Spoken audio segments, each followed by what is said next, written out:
के हालात हैं, बच्चे किस तरह से रह रहे हैं आप अंदाजा लगा सकते हैं। कक्कड़ जितने फूट गए हैं, बारिश हो रही है। जी जी तमाम बच्चों को परेशानियां होती हैं। दर्जे हिफ्स के बच्चे पढ़ते हैं, बिल्कुल। दर्जे एक्टरस के बच्चे पढ़ते हैं। जी जी और 3 असातिज़ा हैं। जी जी। पानी में तमाम परेशानियां। हेलो दोस्तों, कैसे हैं आप लोग।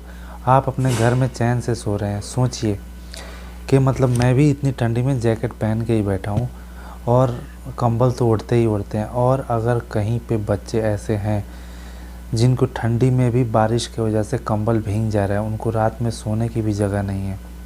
ये मैं कहीं और की बात नहीं कर रहा हूँ, ये अपने बिहार के एक मदरसे की बात कर रहा हूँ, जहाँ पे मतलब ताउन करने के लिए, पैसा देने के लिए, खिलाने के लिए तो बहुत लोग हैं, लेकिन वक्त पे जब ज़रूरत है, कुछ मरम्मत का काम है, तो करने के लिए कोई भी नहीं है।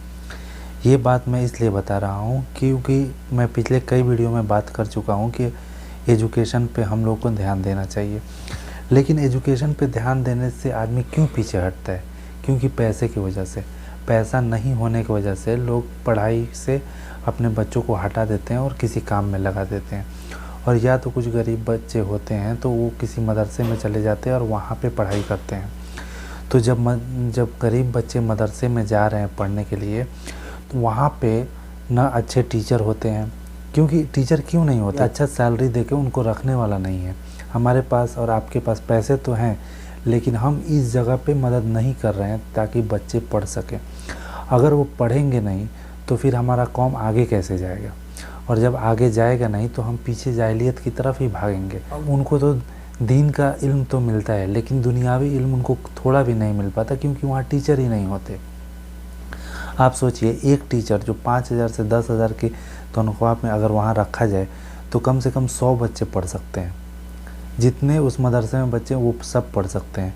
लेकिन अगर आप 5,000 भी नहीं दे सकते, अगर आप 100 रुपये भी देंगे तो 5,000 हो जाएगा। ऐसे बहुत लोग हैं जो देना चाहते हैं लेकिन उनको पता ही नहीं है कहाँ देना चाहिए। तो मैं आपको बताता हूँ, आप किसी ऐसे मदरसे में दें जहाँ पे बच्चे पढ़ रहे हैं, क्योंकि पढ़ाई से बढ़ के कुछ भी नहीं है। और आपने इल्म दिया तो उसकी पूरी ज़िंदगी काम आएगी। आप उसको एक टाइम खाना खिला रहे हैं तो ये अच्छी बात है, लेकिन इतनी बड़ी बात नहीं है जितना अगर आप किसी बच्चे को इल्म दे रहे हैं तो। इसलिए मैं कहना चाहता हूँ कि अगर आप में से कोई भी आदमी अगर कौम के लिए कुछ करना चाहता है तो कहीं पर भी जहाँ गरीब बच्चे रहते हैं, जहाँ मदरसे में पढ़ाई होती है, वहाँ पे जाके आप उसका हाल चाल पूछें कि वहाँ क्या पढ़ाई होती है, क्या नहीं होती है, और आप चाहें तो कुछ वहाँ पे मदद भी कर दें।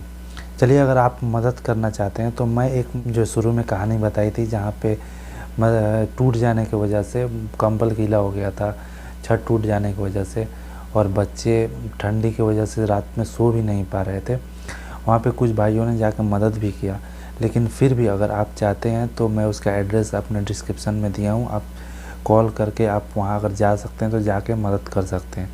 ज़रूरी नहीं कि वहीं करें, आप अपने आस पड़ोस में देखिए जहाँ पे बच्चे पढ़ रहे हैं, तो वहाँ पे आप जाके कुछ मदद कीजिए ताकि हमारा जो एजुकेशन सिस्टम है ना वो सही हो।